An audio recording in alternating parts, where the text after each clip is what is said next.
que le Maroc n'a pas encore fini de pleurer ses morts survenus lors du séisme dernier qui a tué des milliers de personnes, la nature continue de le frapper à coups de matraque. Le royaume a été témoin d'une tempête dénommée Bernard qui a occasionné de nombreux dégâts matériels et humains. Cette catastrophe a arraché la vie de 3 personnes et causé de nombreuses blessures, car elle était accompagnée de précipitations ainsi que de fortes rafales de vent dépassant 5 km/h et de sable. Cette catastrophe intervient au moment où la population marocaine ne s'est pas encore remise du choc du 8 septembre dernier et est en pleine reconstruction du pays.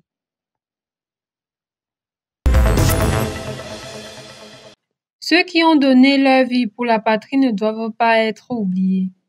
Un service des œuvres sociales de la présidence de la transition a, à travers la direction du service social des armées, remis d'importants dons aux veuves et orphelins des militaires et paramilitaires. Ces lots, constitués des kits alimentaires et scolaires, ont été donnés à travers une cérémonie tenue le 23 octobre 2023 sur la place d'armes du génie militaire de Bamako. Le directeur des services sociaux des armées, le colonel-major Brehima Samake, présent lors de la cérémonie, n'a pas manqué de saluer cette initiative de l'État et a une fois de plus exprimé la détermination de tout le personnel de son service à œuvrer pour la cause des veuves et orphelins militaires et paramilitaires, car ces derniers méritent des hommages pour leur bravoure. Les 2 principaux opposants nigériens, Atiku Abubakar du Parti démocratique populaire et Peter Obi du Parti travailliste, ne comptent pas lâcher leur combat. Ces derniers ont demandé le 23 octobre à la Cour suprême d'annuler la décision du tribunal du mois dernier qui confirmait la victoire du président Bola Tinubu aux élections de février dernier. En rappel, l'opposition avait demandé au tribunal présidentiel le 6 septembre d'annuler le résultat du scrutin, mais cette requête avait été rejetée. Les opposants ont donc saisi la Cour suprême qui dispose de 60 jours pour rendre son jugement. Dans le but de réduire le mal-être de la population ainsi que le train de vie de l'État, le comité de transition pour la restauration des institutions a décidé de supprimer la fonction Haut Commissariat de la République.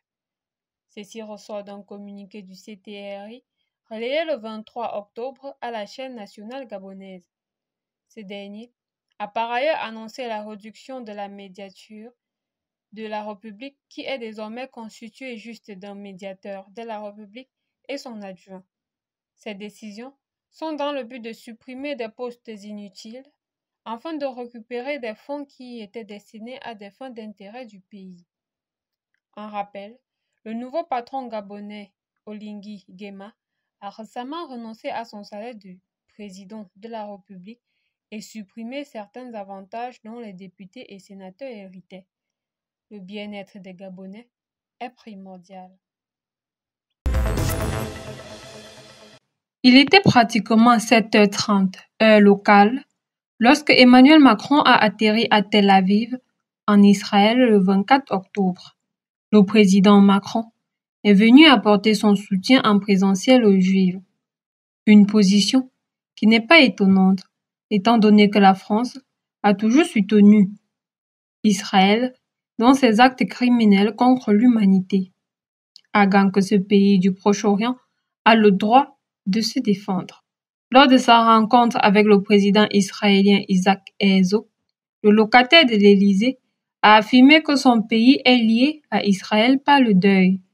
Il parle ici de quelques de ses ressortissants qui ont péri lors des bombardements à Gaza, tout en bâclant des milliers de morts qu'il y a eu du côté des Palestiniens causés par l'État hébreu. Le président français a également proposé une coalition internationale pour lutter contre le Hamas. Pour lui, ce groupe palestinien est un terroriste et il est nécessaire de l'éliminer de toutes les façons possibles. Cette décision vient rejoindre celle des États-Unis. Ainsi, Israël a tout leur soutien pour continuer à commettre des massacres. Ceci confirme que l'espèce humaine n'a plus de valeur à leurs yeux.